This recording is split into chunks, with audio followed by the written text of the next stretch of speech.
आज हम देखेंगे कि हम दो स्ट्रक्चर को कंपेयर कैसे कर सकते हैं। नॉर्मली हम टू वेरिएबल्स को कैसे कंपेयर करते हैं, डबल इक्वल टू की हेल्प से। लेकिन आप टू स्ट्रक्चर्स को डबल इक्वल टू की हेल्प से कंपेयर नहीं कर सकते हो। केवल स्ट्रक्चर पॉइंटर को कंपैरिजन ऑपरेटर की हेल्प से कंपेयर कर सकते हो। नॉर्मल स्ट्रक्चर वेरिएबल्स को डबल इक्वल टू की हेल्प से कंपेयर नहीं कर सकते। जैसे यहाँ पर हमने एक स्ट्रक्चर लिया स्ट्रक्ट एक्स वाई, जिसके दो मेंबर्स हैं एक्स और वाई। हमने दो वेरिएबल्स लिए temp1 और temp2। ptr1 को पॉइंट करवाया temp1 पर और ptr2 को पॉइंट करवाया temp2 पर। फिर हमने temp1 और temp2 को कंपेयर किया, ptr1 और ptr2 को कंपेयर किया। तो ptr1 इक्वल टू ptr2 ये हमारी वैलिड स्टेटमेंट है।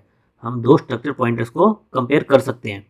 लेकिन अगर हम दो स्ट्रक्चर वेरिएबल्स को कंपेयर करना चाहें, जैसे temp1 और temp2 को कंपैरिजन ऑपरेटर की हेल्प से, तो ये एक इनवैलिड स्टेटमेंट है। अगर हमें दो स्ट्रक्चर वेरिएबल्स को कंपेयर करना है तो हमें मेंबर बाय मेंबर कंपेयर करना पड़ेगा। जैसे दोनों के x को कंपेयर करना पड़ेगा और दोनों के y को कंपेयर करना पड़ेगा। हम एक साथ डबल इक्वल टू का यूज़ करके उन्हें कंपेयर नहीं कर सकते। इस चीज़ को हम VS कोड में देख लेते हैं। यहाँ पर हमने क्या किया है, स्ट्रक्ट डेट टाइप का स्ट्रक्चर लिया है, जिसके अंदर हम क्या ले रहे हैं, तीन मेंबर्स ले रहे हैं, डे, मंथ और ईयर। इंटीजर टाइप का डे, इंटीजर टाइप का मंथ, इंटीजर टाइप का ईयर ले रहे हैं। मेन फंक्शन में हम क्या कर रहे हैं, इसके दो वेरिएबल्स बना रहे हैं, date1 और date2। उनको इनिशियलाइज करें 5/2/2022, यानी कि 5 फरवरी 2022। date2 में भी सेम इनिशियलाइज कर रहे हैं। फिर हम डबल इक्वल टू हेल्प से date1 और date2 को कंपेयर कर रहे हैं। अगर सेम है तो इक्वल, अदरवाइज नॉट इक्वल। लेकिन जब हम इस प्रोग्राम को कंपाइल करते हैं तो हमें क्या एरर आ जाता है कि हम direct double equal to help से इनको कंपेयर नहीं कर सकते। इसके लिए हमें क्या करना पड़ेगा, मेंबर बाय मेंबर कंपेयर करना पड़ेगा।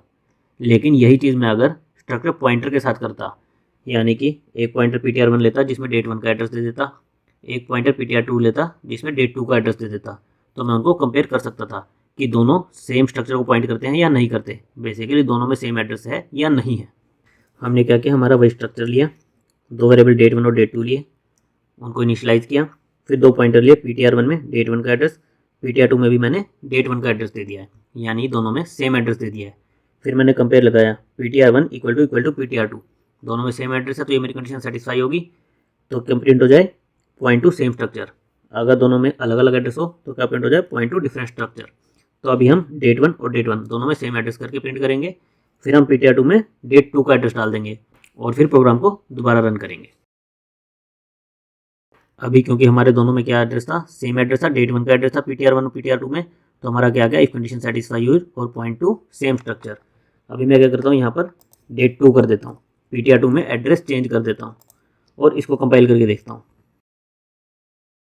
अभी क्योंकि दोनों में मेरा एड्रेस डिफरेंट है तो क्या आ गया, इफ कंडीशन फॉल्स हुई, एल्स में गया, एल्स से आ गया point two different structures. Next हम देख लेते हैं कि अगर हमें दो स्ट्रक्चर वेरिएबल्स को कंपेयर करना हो तो हम उसे कैसे करेंगे। जैसा कि हमने डिस्कस किया था, अगर हमें दो स्ट्रक्चर के वेरिएबल को कंपेयर करना है तो हमें मेंबर बाय मेंबर करना पड़ेगा। तो हमने क्या किया है, एक कंपेयर फंक्शन लिख दिया है, जिसके अंदर हम क्या पास कर रहे हैं, हमारे दोनों स्ट्रक्चर वेरिएबल date1 और date2। कंपेयर फंक्शन में हम क्या कर रहे हैं, दोनों स्ट्रक्चर को हमारे वेरिएबल्स में ले रहे हैं और फिर इनको मेंबर बाय मेंबर। पहले मैं क्या कंपेयर कर रहा हूँ, date1 dot day equal to date2 dot day, कि डे सेम हो, फिर इसी तरह मंथ सेम हो और फिर ईयर सेम हो। अगर ये तीनों चीज़ें सेटिस्फाई होती है, यानी कि मेरा डे भी सेम है, मंथ भी सेम है, ईयर भी सेम है, तीनों मेंबर्स का कंटेंट सेम है, तो मैं क्या रिटर्न करूँगा, 1। अदरवाइज मैं क्या रिटर्न करूँगा, 0। 1 का मतलब कि मेरे दोनों स्ट्रक्चर का डेटा सेम है, 0 मतलब अलग अलग है। और यहाँ पर हमने इफ कंडीशन के अंदर कंपेयर को कॉल कर दिया है। यहाँ से अगर 1 आएगा तो क्या लिख देंगे हम, वो structure contain same data, otherwise वो स्ट्रक्चर कंटेन डिफरेंट डेटा।